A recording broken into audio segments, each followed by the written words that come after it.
Une page d'histoire à présent, le traité cédant le Congo de Léopold II à la Belgique est exposé aux archives de l'État. Ce traité, signé en 1907, n'existe qu'en 2 exemplaires. Et au fil du temps, ces documents ont mystérieusement disparu jusqu'il y a 2 ans où l'un d'eux a été retrouvé dans une salle de vente. Il est à nouveau propriété de l'État.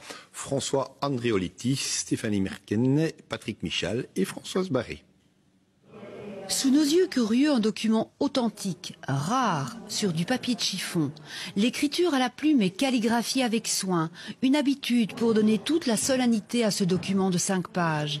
Voyez ces 12 signatures officielles de ministres et secrétaires généraux, 12 sceaux à la cire, tous reliés par les couleurs de la Belgique. Ce traité de 1907 est celui qui cède le Congo de Léopold II à la Belgique. Un peu comme s'il vendait sa maison ou son château. Ici, il s'agit de l'État indépendant du Congo, donc un territoire qui fait 50 fois la Belgique. Et donc, par un document de 5 pages, il cède la totale propriété à l'État belge. En seulement 5 pages et 4 articles, un pan essentiel de l'histoire. Ce sont les engagements réciproques pris par Léopold II, le propriétaire de l'État indépendant du Congo, et par le gouvernement belge.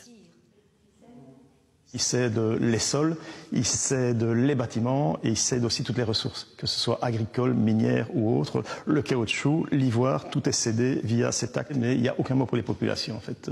C'est comme s'ils étaient attachés au territoire et qu'ils n'ont aucune importance. C'est aussi un mystère complet. Ce document et son double disparaissent voici des décennies, sans doute emportés dans une valise pour échapper à l'invasion allemande en 40. Mis à l'abri, choyé peut-être par les descendants du sauveteur, il réapparaît dans une maison de vente qui avertit tout de suite les archives générales du royaume, abasourdies et sans voix. Donc, étant donné que les documents d'archives produits par des services publics ont un caractère inaliénable et imprescriptible, ça autorise les archives de l'État à les récupérer partout où ils se trouvent, c'est-à-dire tant en Belgique qu'à l'étranger. Par discrétion, le nom de celui qui a tenté de le vendre restera secret.